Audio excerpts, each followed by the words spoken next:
ratio of two things.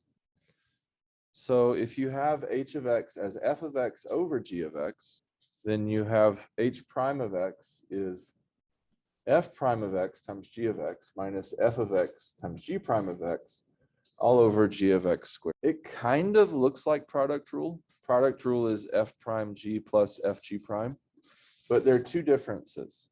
The first is we have a minus here in between, and the second is we have a denominator of the original g of x squared. And this is the first pattern we get to that's really kind of difficult to memorize or think about. And so it is going to be important that we just go through and practice this until we've done it enough. Now, I know that y'all have silly ways to remember things. Oh, what is it? What is it? High D low minus low D high all over low low.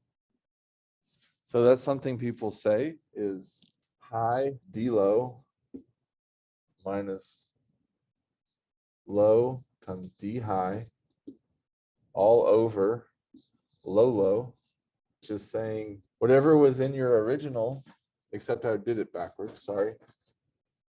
See, this is why this doesn't work for me, because I can remember this more easily than I can remember this.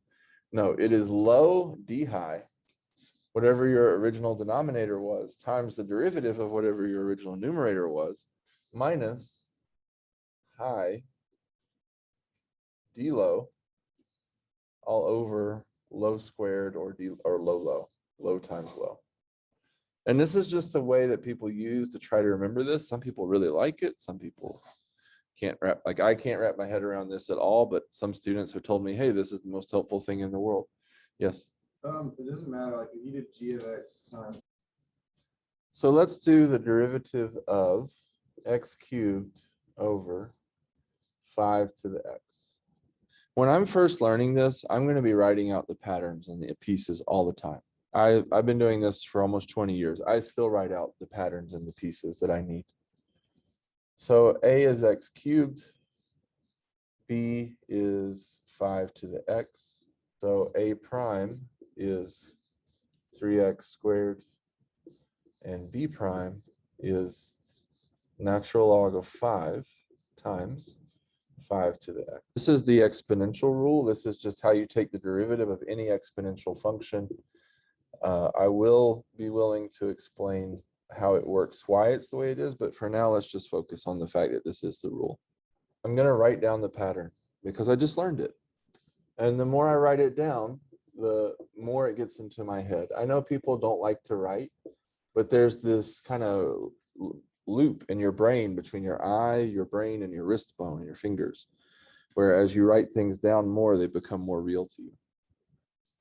So now if I have the pattern written down, I can just write down the pieces I need and say, okay, this is 3x squared times 5 to the x minus x cubed times natural log of 5 times 5 to the x all over 5 to the x quantity squared. Would that be 25x? It is not 25 to the x, is it? Yes, it could be. You're absolutely right. It is 25 to the x. I'm going to prefer to leave it like this, though, because often it's better to not simplify the numbers. We're going to get a better simplification if we don't do that. Are there any thoughts, questions, or comments on how we got to here? I mean, I know you're good with it. You've taken the class before. Are there any other? Are all good with this? Okay. Now, if we wanted to simplify it, we could rewrite this as 25 to the x. I'm going to suggest that we not. And the reason is that there's a 5 to the x here, 5 to the x here, and a 5 to the x here that we could play with. So on top, I can factor out 5 to the x and rewrite this as 3x squared minus x cubed natural log of 5 all over 5 to the x times 5 to the x. Just factoring out a 5 to the x on top, this is just the definition of 5 to the x squared. Y'all see why that might be helpful? We can cancel the 5 to the x's. And so if I simplified this, I would get 3x squared minus x cubed ln of 5 times over 5 to the x.